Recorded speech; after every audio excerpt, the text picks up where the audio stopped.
Jai Hind everyone. So today I would like to discuss about an issue that affects many countries around the world, that is brain drain. Brain drain is when a highly educated or a skilled individual leave their home country to work or live in another country. This is usually done by the people who seeks for better job opportunities, high paying salaries and also an improved standards of living in another country. But here arises the question that why does brain drain happen? What are the major reasons that causes to brain drain? These reasons include the first, better opportunities.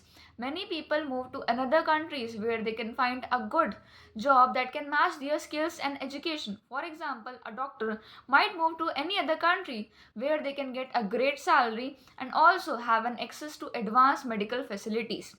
Second reason is the education. Many students go to abroad to complete their higher education, and even after completing their higher education they choose to stay over there only because they get a good high paying job.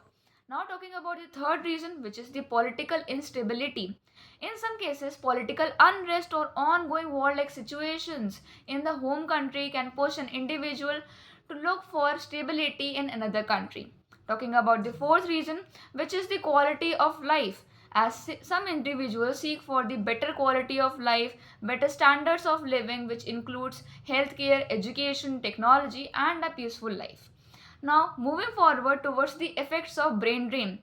The first effect of brain drain is the loss of talent, because we all know that when a skilled professional leave, the country may loses the valuable talent, because brain drain is not just the loss of an individual, it is the loss of potential innovation and growth of an entire nation.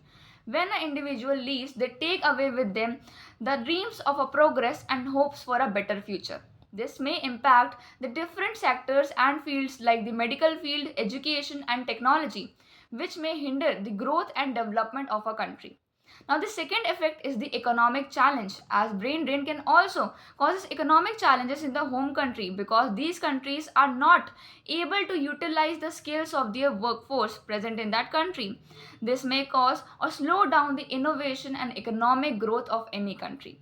Now talking about the third effect, which is the cultural exchange. On a positive note, brain drain also leads to cultural exchange, in which way any individual who has moved to abroad may bring back new ideas and perspective to their home country.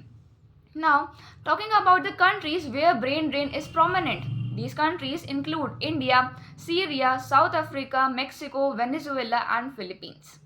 Now, what can be done to reduce brain drain? To combat brain drain, the countries can improve the conditions at home. They can provide better job opportunities, they can encourage innovation and also entrepreneurship. They can offer competitive salaries and improve the infrastructures and public services like healthcare and education.